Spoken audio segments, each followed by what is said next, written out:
Hi everyone, একটা parcel নিয়ে আসলাম। দেখা যাক পার্সেলটার মধ্যে কি। হ্যাঁ, আমি আসলে অনেকগুলো পার্সেল নিয়ে আসছি। এই ভিডিও করা হয় নাই, ভিডিও করা এরকম ইয়ে ছিল না। তো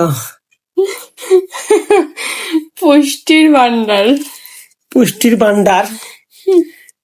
ভান্ডার আসলে এখানে কি কি আছে দেখবো আমরা।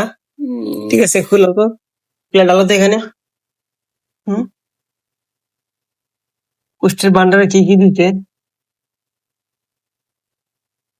পুষ্টির ভান্ডারে কি কি আছে? ডালো তো, চিরা, ডালো ডালো ডালো নাট, ডালো ডালো বিভিন্ন ডালো ধরনের ডালো শীত। ডালো আর না, ডালো তো, সম্পূর্ণ ডালো দিদি,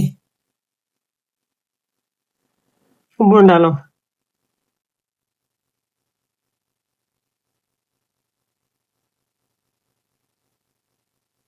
৳700 নিছে। তো আসলে একদম বাজে একটা প্রোডাক্ট। ঠিক আছে, পুষ্টির ভান্ডার আমি আসলে এরকমটা এক্সপেক্ট করি নাই। খুব বিশ্রী একটা ফ্লেভার এইছে। মানে কি বলবো, ঠিক আছে, ৳700 নিছে প্রাইস। এই যে ৳700 নিছে প্রাইস। ঠিক আছে, বউরে না জানাই আনলে এরকম হয়। ৳700 নিছে প্রাইস। তো হয় এটা খুবই আমাদের, কি বলবো, মানে খুবই একটা কিছু বলার নাই, আসলে কিছু বলার নাই। আসলে আমি এটা আশা করি নাই।